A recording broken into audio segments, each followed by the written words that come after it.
Olá, sejam muito bem-vindas ao Resgate de Jéssica.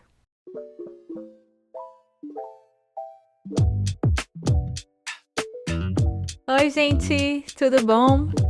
Mais uma vez aqui, trazendo mais um episódio pra vocês. E eu quero confessar que esse episódio aqui deu trabalho, viu? Não necessariamente o tema em si, mas é porque eu tinha preparado outro episódio pra gravar, pra ir ao ar, né? Como o episódio número 7. E aí, no meio, quando já tinha gravado metade, no meio não tava rolando, não tava conseguindo concluir. Aí mudei de tema, fiz o segundo, aconteceu a mesma coisa. Então essa é a minha terceira tentativa. Ah, mas eu tô entusiasmada com esse tópico. Na verdade, é um tópico que eu decidi falar depois de uma conversa com uma amiga minha, que inclusive também escuta o podcast, e a gente tava conversando. Ela sempre me dá feedbacks depois que ela escuta e tal. E a gente tava conversando, e uma das coisas que ela tava falando foi de como que ela começou a perceber que a infância dela não foi o que ela tinha pensado. Que como ela tinha essa visão deturpada, né, da infância dela ter sido maravilhosa, né? Uma infância feliz e etc. E como que ela tá observando que, nossa, não foi assim, né? As fichas começaram a cair e por isso, e também por conta de eu não ter conseguido gravar os outros dois episódios com sucesso, eu achei interessante eu trazer um assunto aqui pra vocês, que é um assunto que eu mergulhei também durante o meu TCC, porque tá muito relacionado, que é o mito da infância feliz.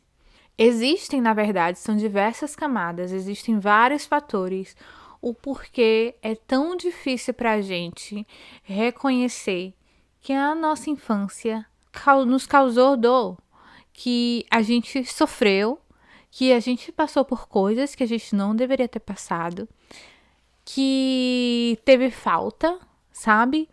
E o porquê, né, que é tão difícil pra gente aceitar isso como tendo sido uma realidade. Como eu falei, são diversas camadas. Isso é um assunto aqui que eu acho que só eu escrevendo um livro um dia pra gente poder conversar só sobre isso. Mas eu separei 5 fatores que eu considero que, baseado, né, no que eu vejo, no que eu escuto de amigos, de colegas, de pessoas que eu tenho contato, são os 5 principais fatores que, que fazem a gente ter essa dificuldade.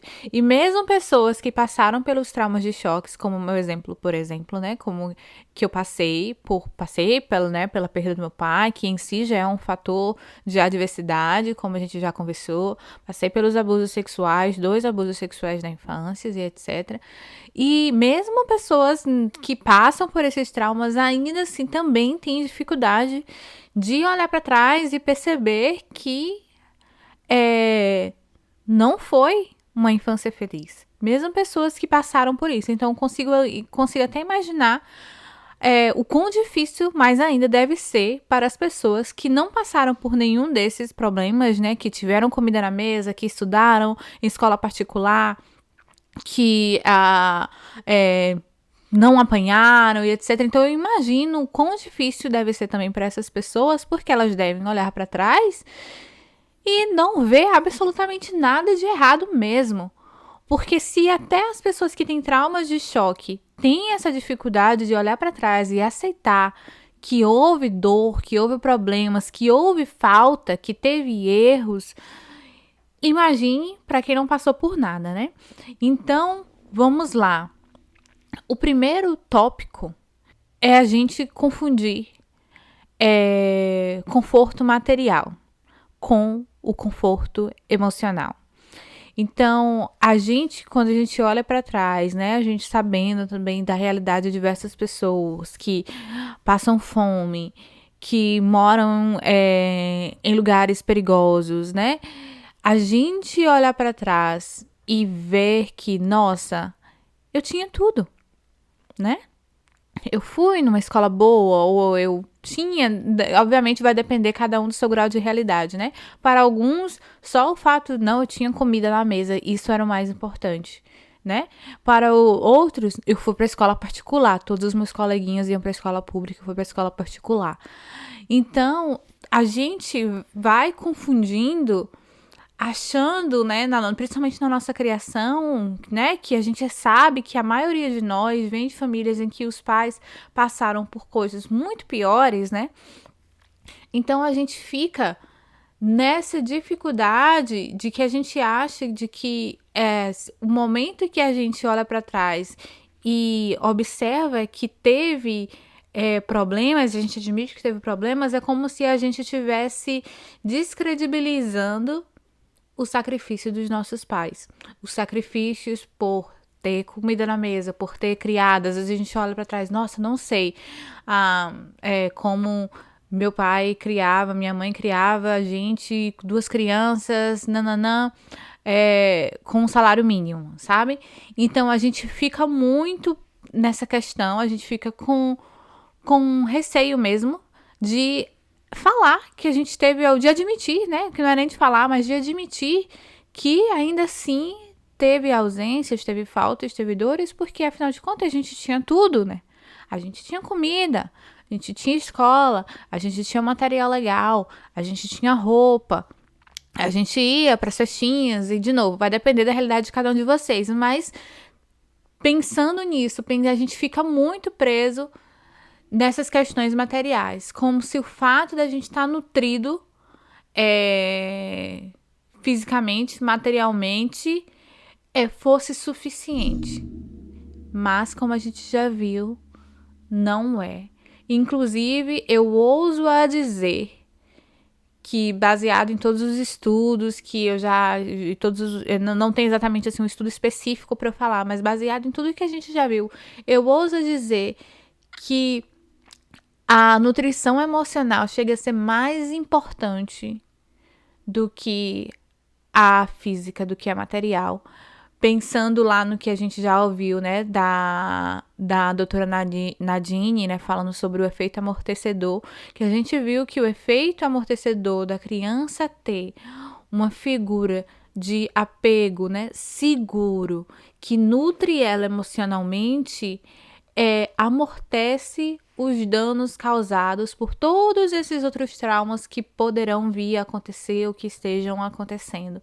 Então, dentro desse mesmo pensamento, eu acredito, né, um conhecimento um pouco empírico, mas com base nisso que eu tô falando, que mesmo que a gente tivesse, né, mesmo que uma família tivesse uma situação difícil, financeira, de problemas, de morar em um bairro perigoso, pobre, etc. Mesmo que a gente tivesse esses problemas materiais, né, a gente tivesse todos esses problemas materiais, eu acredito que se ainda assim essa mãe tiver condições emocionais de nutrir minimamente a sua criança de maneira emocionalmente, de nutrir as necessidades dela emocionalmente, essa pessoa vai chegar lá na frente da vida adulta, apesar dos pesares, com mais confiança, com mais segurança emocional, com mais autoestima do que uma que teve tudo materialmente, mas não teve as suas necessidades emocionais nutridas. Então, esse é o primeiro ponto. A gente confundir que o fato da gente ter tido a melhor roupa, na medida do possível, né? De ter a comida na mesa, o fato da gente ter tido isso fosse suficiente para nutrir nossas necessidades emocionais. Mas não são, gente. Não são. Se houvesse uma hierarquia, eu ousaria dizer que a nutrição emocional chegaria até a ser mais importante na escassez do material. Eu ouso a dizer isso.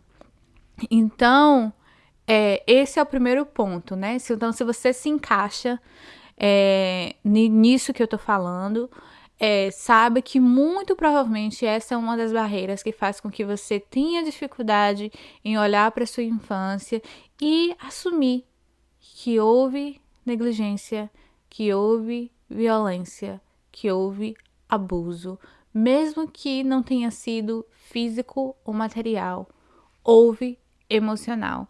E essas coisas que faltam emocionalmente são necessidades tais quais alimentação, tais quais água, tais quais banho, são necessidades essenciais de todos nós enquanto seres humanos.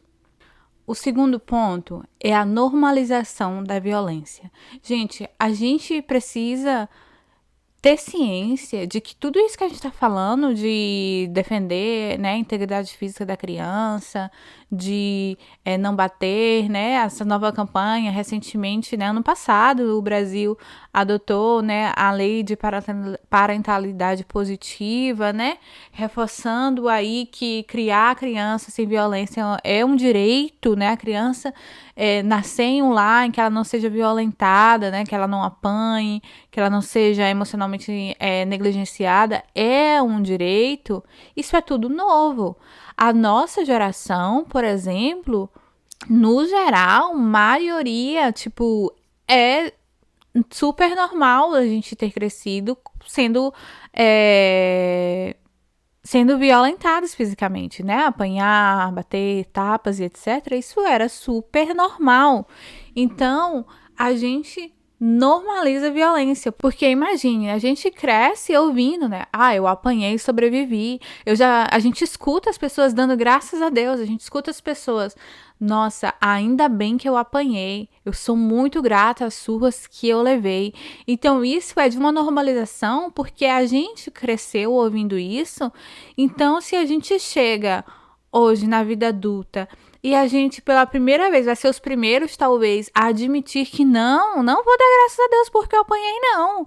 Não vou dar graças a Deus porque eu não deveria ter sobrevivido à minha infância, não. Minha infância era para ter sido vivida, não era uma questão de sobrevivência. Então não era para eu sobreviver, né? Tipo, é jogos vorazes, né? Tipo, é jogos vorazes, vamos aqui lutar e só os fortes vão ganhar. A infância não é jogos vorazes, pra gente poder estar nessa orgulho de, nossa, sobrevivi, né? Passei pela minha infância, apanhei, mas olha, eu sobrevivi aqui. Não, gente, a infância era pra gente ter sido vivida, pra gente ter sido nutrida, pra gente ter sido, pra gente ter tido a oportunidade de potencializar os nossos pontos fortes, pra gente poder hoje chegar na vida adulta com o mínimo de inteligência emocional, pra gente não ter que ficar aqui tá tendo esse trabalho que hoje a gente tá tendo, né? De poder ir lá, nos resgatar e curar as nossas feridas que não teriam nem acontecido se a gente tivesse o mínimo, porque era isso que a gente precisava, não era nem de nada extraordinário. A gente precisava do mínimo de nutrição emocional. Não era muito, não. Era um mínimo mesmo. A gente não teve... A gente viveu na escassez mesmo. E então, quando a gente crescendo, a gente cresce ouvindo todas essas pequenas, né, essas pequenas frases, essas pequenas coisas, a gente normaliza a violência, gente. Eu lembro de uma situação, eu era jovem, mas já assim, sei lá, uns 16, 17 anos, e uma das minhas amigas, mais ou menos a mesma idade, acho que uns 2 anos mais velhas, ela tinha tido um filho. E aí a criança começou a chorar e eu comecei a ficar muito incomodada com o choro da criança. Tipo, muito incomodada. Eu, tipo, pensando, meu Deus, essa criança não... E, gente, eu tô falando de eu criança também, com 16 anos, né? Então, pense aí, tipo... Eu já naquela idade, já normalizando tanta violência, porque a criança tava me incomodando ao ponto de eu falar pra ela, eu falei, meu Deus... Eu falei de um modo, assim, meio brincando, mas sério, né? Eu falei, nossa, é engraçado, né? Aí ela, o quê? Eu falei... Criança chora por nada. Porque tava realmente me incomodando e eu não conseguia entender. E ela, hoje eu olho assim e falo, nossa, que sabedoria. Tão nova, mas já com sabedoria. Aí ela, não, pra ele é motivo. Ele tá chorando, ele tem motivo. Pra ele é motivo. E aí, eu tô usando esse exemplo por quê? Porque eu, muito provavelmente, se eu não tivesse entrado, né, nesse caminho de buscar conhecimento através da educação positiva, através da neurociência, do desenvolvimento infantil, muito provavelmente eu pensaria hoje muito pior do que aquela Jéssica de 16 anos, porque eu naquela idade já estava daquele jeito, conforme a gente vai crescendo, e eu falo, meu Deus, ainda bem que eu não tive filhos ainda, porque se eu tivesse filhos, não sei com aquele conhecimento de antigamente, coitados, porque eu já pensava isso com 16 anos, eu achava que a criança chorava por nada, eu achava que não tinha motivo. Quando a gente sabe hoje que chorar, né, é uma resposta fisiológica a algo que está acontecendo com a criança. Está acontecendo algo, a criança precisa de algo. O choro é comunicação. E ela respondeu assim. E eu tô falando isso porque, querendo ou não, duas pessoas mais ou menos da mesma idade, duas pessoas morando ali no mesmo bairro, com a mesma, teoricamente, com o mesmo estilo de vida, com as mesmas amizades, mas a resposta dela é muito mais alinhada com o que com as coisas que eu só descobri depois de estudo. Eu só entendi o que ela falou hoje porque eu estudei. Mas ela já estava ali muito mais centrada, muito mais conectada com a necessidade do filho dela, né? E eu acredito 100% que foi por conta do que ela já tinha essa referência da criação dela. Ela já tinha essa referência da figura de apego que ela tinha. Então ela já entendia como algo inato, como algo, né, interno dela, de que choro é comunicação, coisa que eu só vim aprender estudando, entendendo neurociências e o desenvolvimento do cérebro e etc. E aí por isso que eu falo, né, gente, a gente não precisaria estar aqui hoje fazendo isso se a gente tivesse o mínimo lá no passado. E por que eu tô falando isso? Eu tinha normalizado a violência. Então, eu, naquela idade, com né, tendo um filho, né, no caso, na situação dela, tendo um filho naquela idade, eu, com certeza, eu teria batido na criança. Eu acredito que sim. Porque, obviamente, naquela situação, o contexto ali era porque era o filho dela. Então, minha forma foi falar com ela, porque ele tava chorando, e eu falei, vamos aí, querida, tipo... É engraçado, né? Como a criança chora sem motivo. Você não vai resolver isso, não. Basicamente foi nesse sentido, né? O que eu quis dizer. Nem sei se ela lembra dessa história, mas ficou internalizado em mim, que eu lembro até hoje, né? Então é isso, gente. A gente cresceu num contexto de normalização da violência. A gente normalizou muito a violência. Então, pra gente é muito difícil. Então, vocês imaginam, se até a violência física, né? Apanhei e sobrevivi, eu sou grata às surras que eu levei, é normalizada, imagine as nossas, né? Dessa nossa geração, de quem nem passou por violência física. É quase que uma desonra você for reclamar de alguma coisa. Se você não apanhou de sandália havaiana, você não pode reclamar da sua infância. Se você... Entendeu? Então a gente fica com essa dificuldade de realmente olhar para trás e entender que a gente passou por dores, por dificuldades, por violências. Porque é muito normalizado, gente. E chega a ser, dependendo da região onde você mora, do lugar que você mora, do bairro que você mora, de quem são seus vizinhos, é algo totalmente cultural. Então, pra gente poder hoje estar aqui, a gente aqui com 20 e poucos, 30 e poucos anos, abrir a nossa boca talvez pela primeira vez e começar a falar que não, a minha infância não foi feliz, não foi esse conto de fadas que que foi, né, plantado na minha cabeça, requer muito, porque é uma quebra do status quo. Então a gente vai ter resistência, sim, e é super normal que a gente tenha. O importante mesmo é a gente continuar conversando, continuar buscando, continuar tentando entender os impactos, né, das coisas que aconteceram na nossa infância, nossas experiências, na nossa vida atual. E é isso. Mas é, sim, um um período de resistência. É muito difícil. E dói na gente também. Porque sim, tem a questão dos pais, que eu já vou falar nos próximos tópicos.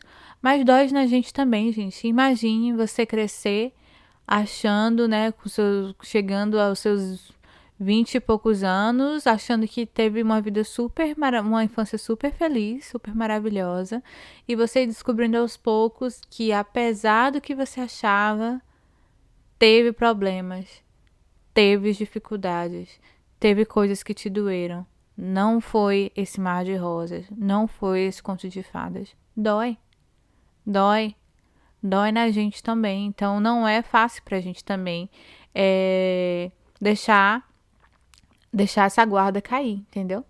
Então é isso.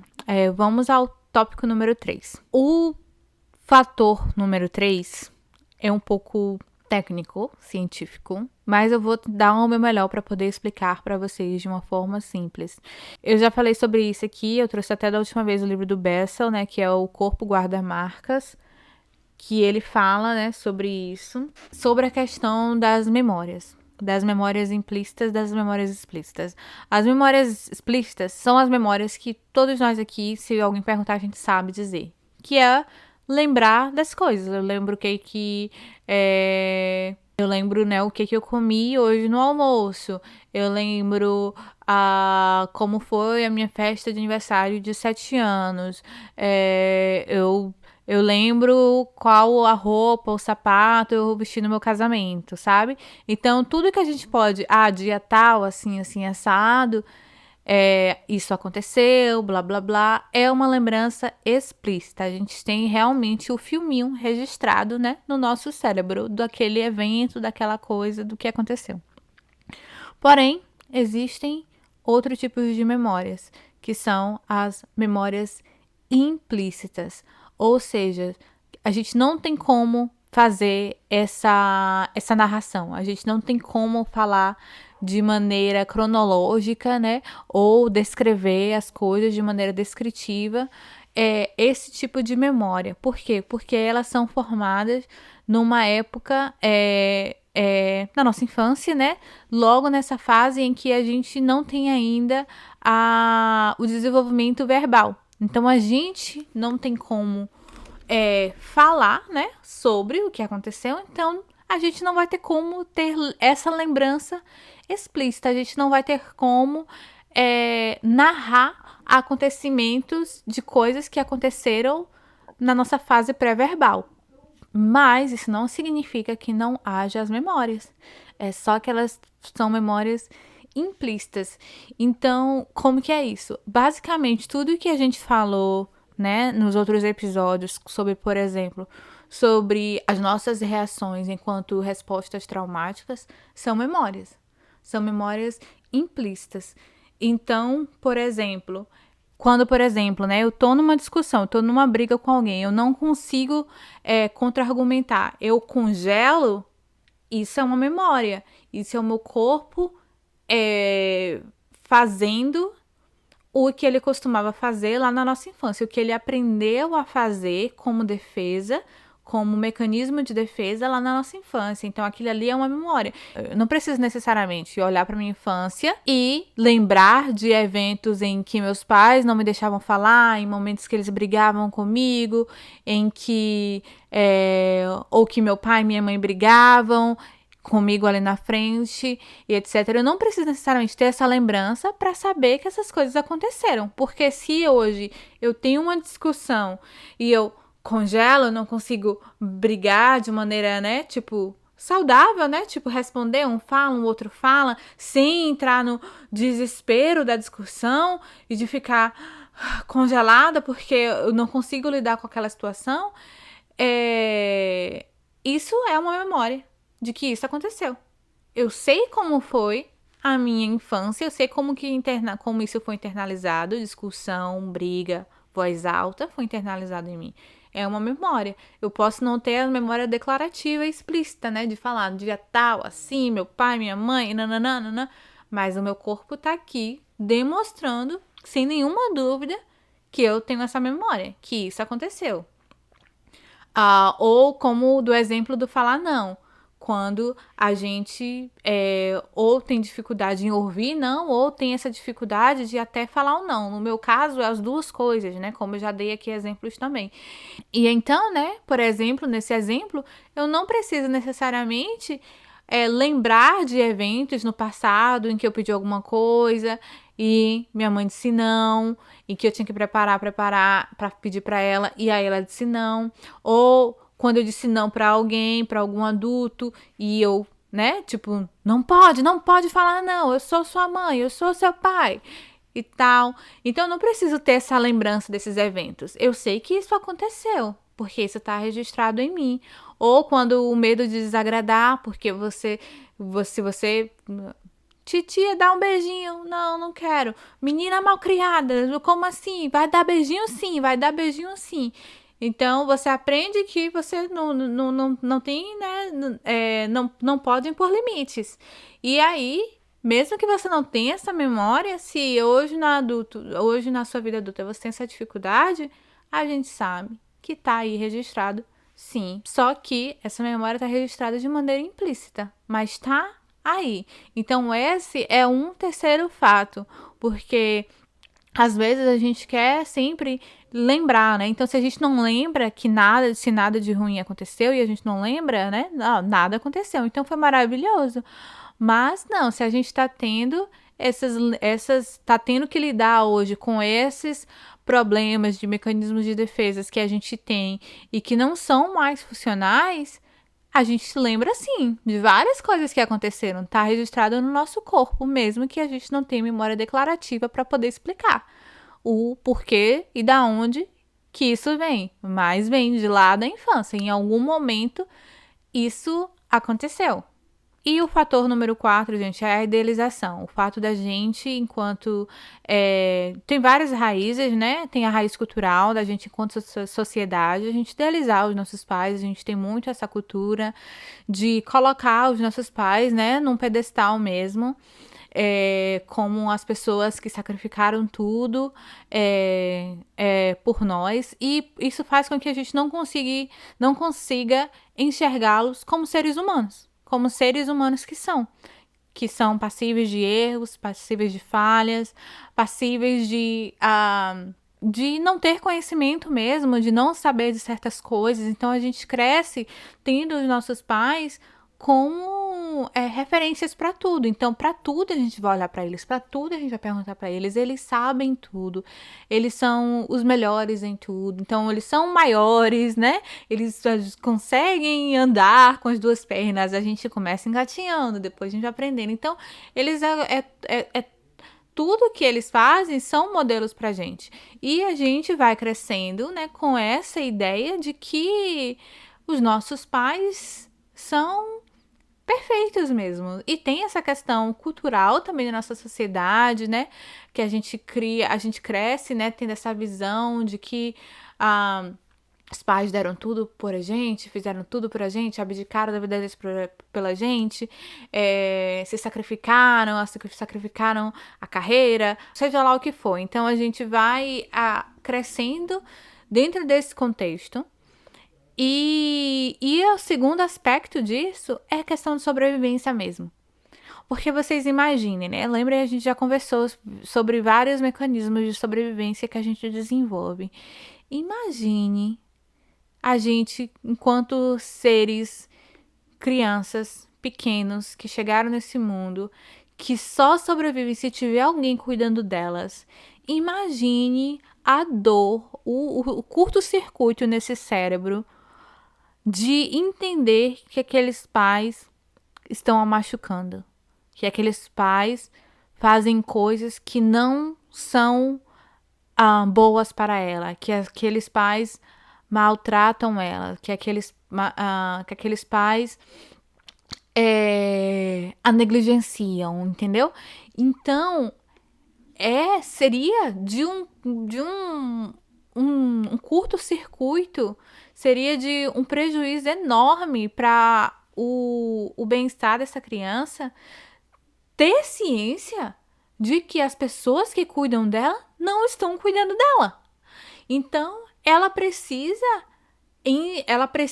né, confiar, precisa acreditar de que os pais estão fazendo tudo o que eles podem, que eles estão dando o melhor, que eles estão fazendo o máximo deles, que tudo que eles fazem é em prol, né, de você, daquela criança, sabe? Então, a gente cresce dentro disso. Então, muito difícil pra gente se desvincular desse pensamento na nossa vida adulta. Então, requer muito. E quando a gente vai passando por esse processo, por isso que eu já falei com vocês também aqui de outras vezes, querendo ou não, a gente vai entrando num processo de luto, porque essas máscaras vão caindo e a gente vai parando de enxergar os nossos pais como sendo detentores do saber máximo, né, aquela figura acima que sabe de tudo, e a gente vai colocando eles no nosso mesmo patamar. Porque, querendo ou não, somos todos seres humanos, somos todos passíveis de erros, somos todos passíveis de falhas, mas não é todo mundo que vai chegar, né? Mas eu tô trazendo isso para que vocês entendam que há, sim, muita resistência. Gente, eu tava hoje até conversando com a minha psicóloga, ela tava falando, nossa, que eu não acredito que você tá realmente falando de todas essas coisas no podcast, porque muitas dessas coisas eu demorei muito para poder integrar, eu não conseguia falar. Gente, a questão do abuso sexual que eu comentei acho que 2 episódios atrás, gente, eu falei a primeira vez sobre isso tem apenas 4 anos. 4 anos, 4 a 5 anos a primeira vez. Então é muito recente. Então imagine, eu guardei um segredo por quase 30 anos. E aí, do nada, corta pra eu falando disso na rede social, em que qualquer pessoa pode ver. Então, gente, vamos ser graciosos, vamos ter compaixão com a gente mesmo, porque é um processo que demora. E tudo bem parar. Tudo bem parar. Gente, se vocês estão ouvindo esse podcast e se vocês, de alguma forma, estão sentindo que tá doendo muito, tá tudo bem pausar, tá tudo bem parar. Não precisa mergulhar de vez. Eu falei isso no episódio número 1 de apresentação. Se não der para mergulhar, vamos só molhar os pés. Não precisa mergulhar. A gente vem um pouquinho, dá uma pausa, porque é muita coisa. Eu hoje acho que eu consegui de certa forma integrar, mas foram aí 4 anos de terapia, mais não sei quantos anos lendo não sei quantos mil livros, mais uma pós-graduação para entender o funcionamento do nosso cérebro, mais escrita terapêutica. Então, é uma caminhada. Então, se em qualquer momento vocês sentirem que tá pesado demais, que tá doendo demais, principalmente se você não estiver fazendo terapia para ir, né, desempacotando tudo isso que você for ouvindo aqui, pausa. Conselho que eu dou vai pelo menos escrevendo, não deixe de escrever, vai escrevendo tudo que você for sentindo, todos os insights, todas as coisas, vá escrevendo, mas se possível, estiver no seu alcance financeiramente, faça terapia, e vai, né, desempacotando isso com ajuda profissional, porque é dolorido, sim, dói demais, e vem a fase do luto, como eu te falei. O tópico número 5 é uma coisa aqui também que eu acho que merece só um episódio só focado nisso. É o fato de que a gente já chegou, né, numa fase em que as violências físicas já é meio, embora ainda aconteça, já é meio de comum acordo, de senso comum, de que são violências e que são inaceitáveis. Bater em criança.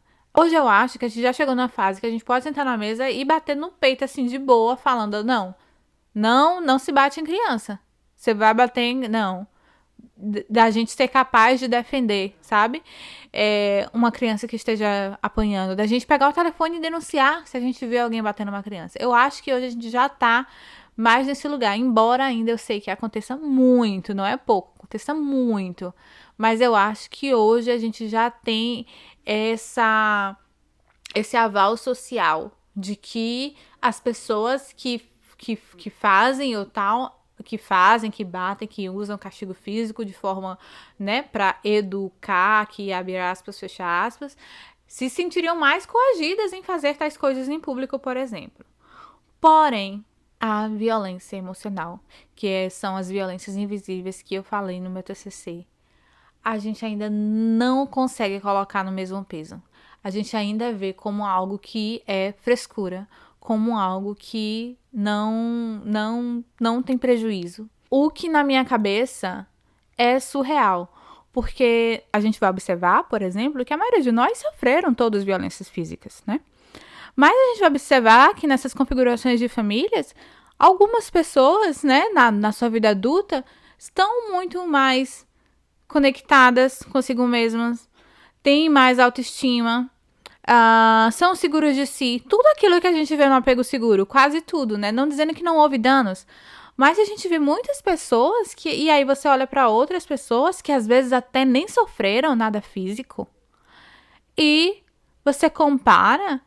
E as de cá que sofreram a negligência emocional, que sofreram os abusos emocionais, que sofreram essas violências invisíveis, tem muitos mais resquícios, né, na vida adulta, tem muitos mais sintomas do que as outras. E até a relação, né, com seu cuidador primário, com seu pai, com sua mãe. Às vezes esse daqui que sofreu violência física, mas teve as suas necessidades emocionais minimamente estabelecidas, é como se tivesse esse efeito amortecida também. É como se realmente aquelas violências físicas, abusos físicos, fossem muito mínimos quando colocado na balança ao tudo de nutrição emocional que essa pessoa recebeu. E quanto que cá, mesmo se for igual, a gente vê, né, uma discrepância enorme em relação a esses efeitos, né, a longo prazo de respostas traumáticas, de doenças, de adoecimento e etc. E quando a física não houve, mesmo assim, a do emocional é como se o peso fosse muito maior. Pelo menos é essa a minha percepção, como eu disse. Essa é uma percepção minha empírica. Eu não tenho exatamente assim uma fonte científica para poder dar para vocês, mas baseado em todos os conhecimentos que eu já adquiri, né, de outros estudos, eu tenho essa percepção e ao avaliar, né, pessoas assim ao meu redor, outras configurações de família, é o que eu sinto. Eu sinto que a necessidade emocional da gente chega a ultrapassar as necessidades físicas. Então eu sinto que quando a gente é suprido emocionalmente, a gente vai ali, mesmo aos trancos e barrancos, a gente vai conseguindo, né, buscar força, porque a gente tem aquela necessidade emocional ali suprida.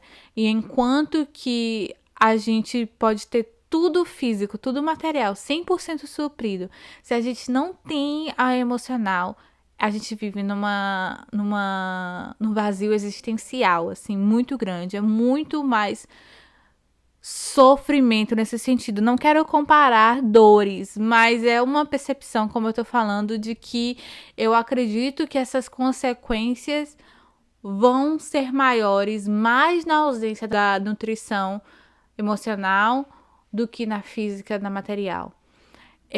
Não sei se faz sentido para vocês, mas me avisem, falem aí nos comentários o que vocês acham. Como eu falei, esse episódio de hoje foi um pouco assim meio solto, porque eu tinha planejado outras coisas, mas não estava conseguindo fluir. Mas acho que esse até, né, por ser de última hora, eu consegui externar um pouco do que eu penso sobre esse assunto. Então, me avise, vou ficar muito feliz. Adoro quando vocês deixam comentários, que a gente consegue, né, conversar um pouquinho mais. Como sempre, se vocês ainda não estão seguindo a gente no Instagram, no TikTok, no Instagram a gente está lá, @resgatedejessica, no TikTok, @resgatedejessicapod. E também, como sempre, né, se vocês ouviram, se vocês acham que esse podcast foi relevante para você, se te ajudou aí de alguma forma, se fichas caíram, envie também, né, para alguém, para alguma amiga, para algum amigo, para algum familiar, alguém que você acha que também pode se beneficiar desse conteúdo, porque ajuda a gente demais aqui.